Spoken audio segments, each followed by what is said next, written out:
we were hoping the violence towards, the arson attack on the Castlemar Hotel in Mulville in Inishowen, which was due to take 100 asylum seekers last month. We hope that was an isolated incident, and maybe it is, but there's been another incident. A security guard was assigned to guard the hotel.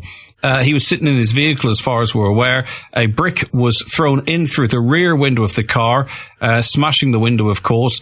The security guard escaped injury, but of course, you throw a brick into a car with someone in it, you know what the consequences could be. So we're not talking about injury physical today. I'm sure there's an emotional scar there today, but it certainly is a worrying incident. I think Senator Pádraig McLaughlin agrees. Good morning to you, Senator. Good morning, Greg. Do you take this on its own, or do you couple it in with the arson attack last month? And either way, what's your reflections on what's happened overnight? Well, all it takes is one or two people. What happened in terms of the attack in the hotel was outright thuggery.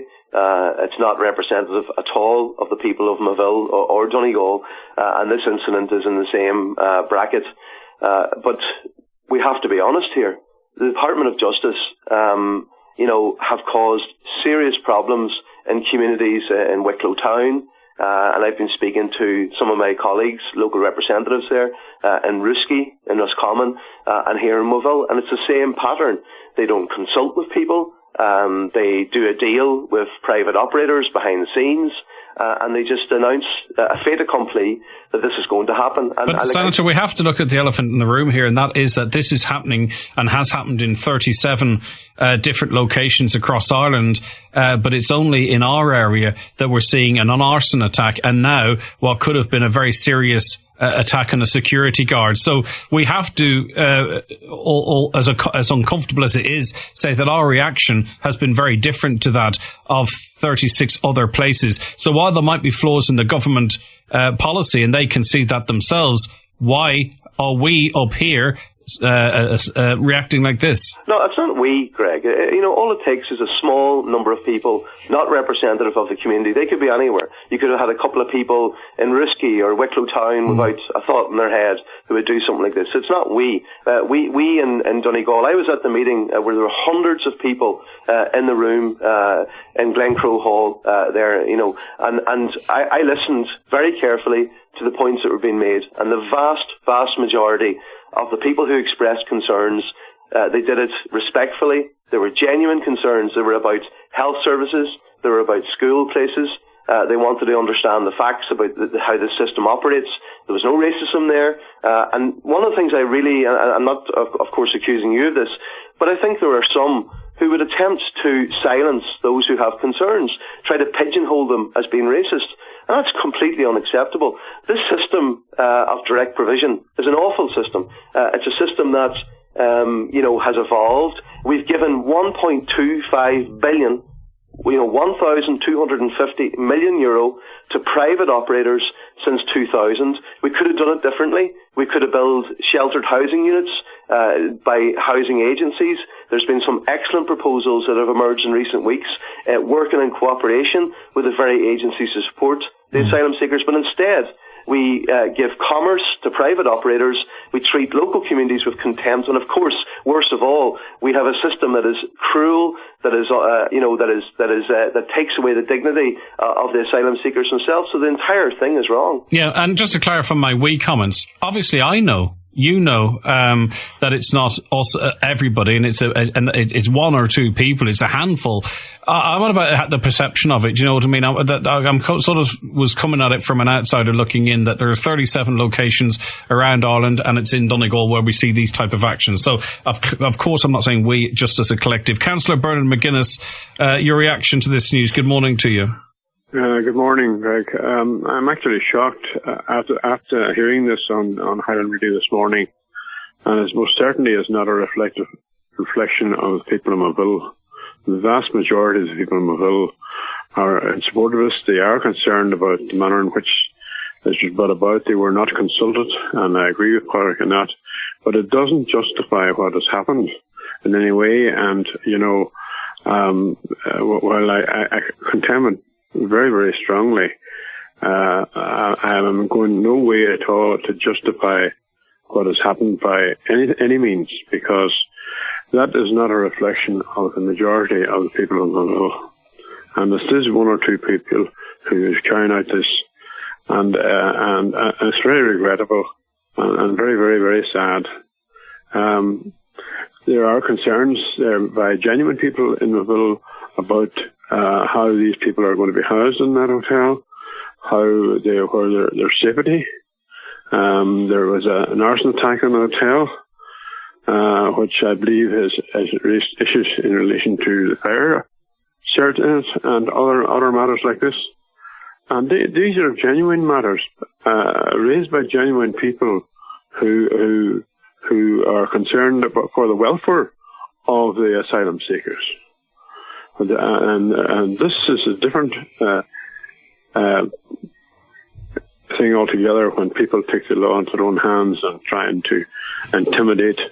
And I will go no way where, no matter what way this was brought about, does not justify this type of reaction. Councillor McGuinness, do you think at this stage now, and not as a response to these attacks, by the way, because we can't allow these people win, but given all the concerns that you have and that you reflect from people in the area, do you believe now plans to house asylum seekers in Millville should be shelved?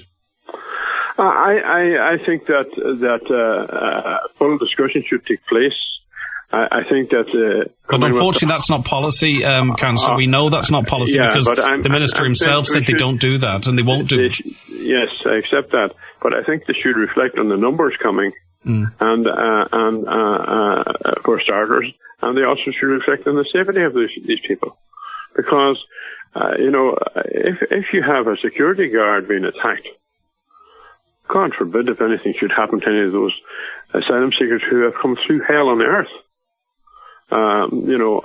And I don't think the people of Millville, anyone that I know out there, would wish that on any person. Councillor Brian McGuinness, thank you very, very much indeed. Senator, I'll ask you directly as well. Do you believe that Millville is the wrong place for these people? The hotel is the wrong place for them, perhaps, and that these plans should be reversed? Oh, absolutely. I believe that Millville, and don't take my word for it, the Irish Refugee Council, who have worked, more closer than anybody with asylum seekers in this country, have condemned the decision to go for somewhere like Millville because of the distance that is away from all of their business in Dublin. They regularly have legal hearings, application meetings, meetings with their solicitors, even medical appointments. This is a system that, has cost us $1.25 billion, been given to private operators, so this is good business for some, but it's really bad for asylum seekers and really bad for local communities. Councillor McGuinness raised a good point there, Senator, in that, while an individual or individuals are around that will, without fear of killing someone, clearly throw a petrol bomb or other accelerants in through a window and light it, and people in the building, whether they knew it or not, they knew there could have been people in there. And while someone will throw a brick, which could have had fatal consequences through a window, whilst they are still on the street, be it the same person or others, are asylum seekers safe walking around Millville? Well, it is very, very worrying. And I have to say that, if their objective, these people, well, it clearly is their objective to stop the centre going ahead. They're actually, I would say, making the Department of Justice and others more determined to proceed. So they're doing their cause no service whatsoever, whoever these people are. But I will say this, and this is really important, because we had this debate after the whole Peter Casey issue in the presidency and some of the comments that he made. The truth is, in this country, is there are a section of our people who have concerns and they need to be heard, and they're not racists. They're people who have genuine concerns, and we can't be silencing people's concerns. We need to listen to what they are. And as I say, in Millville, I listened intently to the issues raised by the people, and there were genuine issues. And I don't agree with Councillor Byrne McGuinness when he says that the vast majority want this to happen. No, they don't in Millville. The vast majority are angry about how they've been treated. They do not believe that there's additional resources for 100 people in terms of health services. They've seen a GP stand up and say, I am a GP who is a waiting list for the local community, and I'm now being asked to deal with 100 human beings with profound needs. But with all that in mind, Senator, we can't centralise them all in Dublin either. I mean, like, is it your view or your party's view that we need to look at our immigration policy here?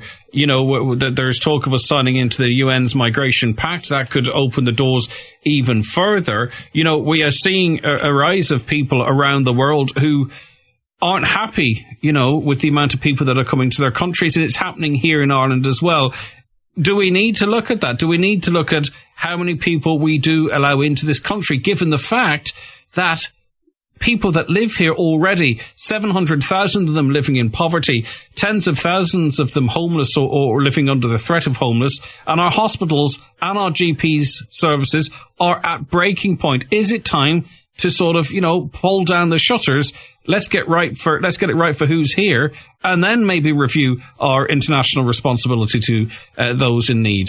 Well, as members of the international community, you are legally and duty bound to receive genuine asylum seekers. That's why Brexit happened, though. No, but we're talking here about asylum seekers, not about immigrants. Right, okay. There's two separate things, and it's important to clarify that. I mean, if somebody lands here in Dublin Airport and states that, you know, they're seeking asylum, then there's a process to establish, you know, are they genuine? And they could be from outside the EU, and Brexit actually doesn't stop that for the UK. Yeah, either, I mean, any suggestion that Ireland can stop asylum seekers is just nonsense. Under international law, you can't. Now, to answer your question, because it's an important question that you've put, what are the alternatives?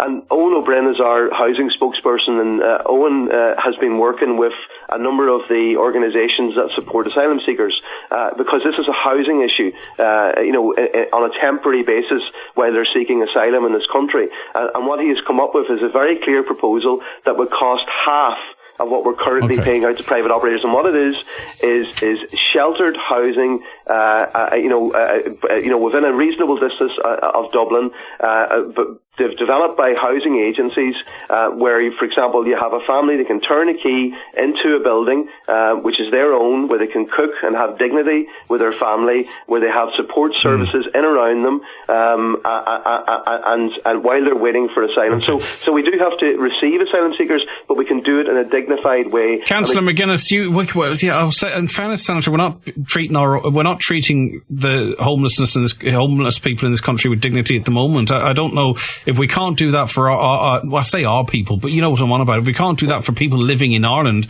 I don't see how we could progress plans to do that for an influx of migrants. But with respect, Greg, it's not one versus the other. You know, if there's a political will, you can do these things. It is one versus the other at the moment, you see, because we can talk about what might come down the tracks, but at the moment it is one versus the other. We have people who are living on the streets, and yet at the stroke of a pen we can house 100 people and feed them in nice, warm, comfortable accommodation, and we can give them money each week, and we can give them access to local schools, local GP services. There's schools looking for DESH status for decades. They've never got it. There are people living on this. So the two are separate, whether we want to. But now you've touched on something, Greg, because if we were to take 100 homeless people, 100 people in Dublin, and say, we're going to stick you on a bus now, and we're going to take you up to Moville, and you're going to live in a hotel for the next few years in that hotel room, and you're going to have €20 a week disposable income. If we did that to Irish people, and we lifted 100 Irish people, can you imagine what would happen? Oh, I don't know. Maybe it'd be better than living in the streets, and maybe their children would be able to go to the same school every day for a year, which doesn't happen for homeless people at the moment as they move from... Greg, I suppose have an extra insight, because as you know, I chaired an Oireachtas committee. Of course. Where we looked at this, and I visited these centres. I seen the conditions that people live in. Like I was in a convent building in Limerick, where I seen a room where all of these men were basically piled together with sheets as you know, bed sheets as a barrier to the person in the next bed. It was like something you'd see in the First World War. But you've also saw our temporary accommodation for the homeless in Dublin, where the government says everyone has a bed, and it was a big open room with a concrete floor and 1-inch mattresses about 3 feet apart with no sheets. That was what was offered. Absolutely. And Greg, what I would say back to you, and I'm sure you would agree with this, is that we should have done better. We should have done better by people like we if we want to have a discussion about the housing crisis, we have an intentional policy. I just don't want to. I know what you're saying, and I just don't want to get down the road of electioneering. I know you're not electioneering, but Greg, it's very easy to say what Owen O'Brien would do. But but Greg, let's be clear, because in fairness, you're touching on an important subject here. This point made that we have to look after our own first, and absolutely we do, and we have failed our own. But the people who failed our own are people who were elected to political office. Yeah, Senator, I with all due respect, the people in the north are at the pin of the collar, and Sinn Féin have an opportunity to be in government there. And you might think that's a lazy argument to make, but it's within a stone's throw of where I'm sitting here right now. And schools are under pressure. They're being closed down. The principals are writing letters. They don't know what to do. There's uncertainty about major infrastructural problems, funding for the airport. The hospitals in the north are in crisis. And Sinn Féin have an opportunity to maybe park some issues and get into a power, a decision-making position of power once again, and they're not doing so. And Greg, and you know very well the reason why. There are 10 DUP MPs who torn a deal apart because they have a deal with the British Conservative Party, which is looking a pretty bird. That's politics deal. again. You see, that's another Greg, excuse. In fairness now, Greg, because I am as passionate about the people of the North as you are, right? And what I'm saying to you is that the reason why we do not have a government right now in the north of Ireland is because 10 DUP MPs recklessly turned up a deal. They tore up a deal that was done between Sinn Féin and, believe it or not, Arlene Foster and her Assembly team. That deal was signed. Okay. Independent journalists seen that deal. And then the 10 DUP MPs tore it up because they wanted to focus power on Westminster. Right, that has failed. When people listening from the north hear that, Councillor, indeed, I beg your pardon, Councillor McGuinness with us. Pádraig McLaughlin pulled you up on a statement you made that the majority of people in Moville and the surrounding areas are welcoming and want these 100 asylum seekers into the town. He says that that's not true. No. Just to be clear, what did you say? Listen, 1 second. Just to be clear what I said, Greg. Right, well, go ahead, yeah. Greg, 1 second, Councillor. What I said was the asylum, the direct provision centre, as it's currently planned, people are opposed to the direct provision, not asylum seekers. Okay, let the Councillor back in here, Senator. Yeah. Go ahead, Councillors. It doesn't want anybody to speak but himself, obviously. And what I said was that the thing should be reviewed. The number of asylum seekers coming to Moville is of great concern, 100 of them. And it would be very prudent for the department to look at this again. And if there have to become some come to Moville, then a lesser number, by far a lesser number, perhaps 25 and no more to a town the size of Moville. The majority of people of Moville are good people. They would not condone throwing bricks or anything else or going down that road. But when you have people justifying why they're doing such things, then you will have people who will carry out such acts. Are you suggesting, and let's call a spade while Senator's on the line, you're not suggesting for a second anyone in this conversation was justifying it? No, I'm just saying that if you go on a rant criticising everybody right, left and centre, then it's only natural that somebody will react to that and take the law into their own hands. And who are you talking about going on the rant, just so we're clear? Well, just basically, you heard the senator there talking about criticising the government right, left, and centre for something that they have to do, and we're now into a whole debate in relation to the housing in the country and what he did or what he didn't do. I did not say that the vast majority of the people in Moville want these asylum seekers. They were not consulted about them. They were not asked the numbers. They were not asked government policy doesn't allow for that, Councillor. I mean, and you're part of that. That's the point that I'm making. Yeah. This should be changed, and immediately the department should be asked to come back to Moville and discuss the whole matter. But there are other issues there that the people in Moville are concerned about. They're concerned about the welfare of the asylum seekers, and the fact that there is question marks in relation to the fire cert on the hotel.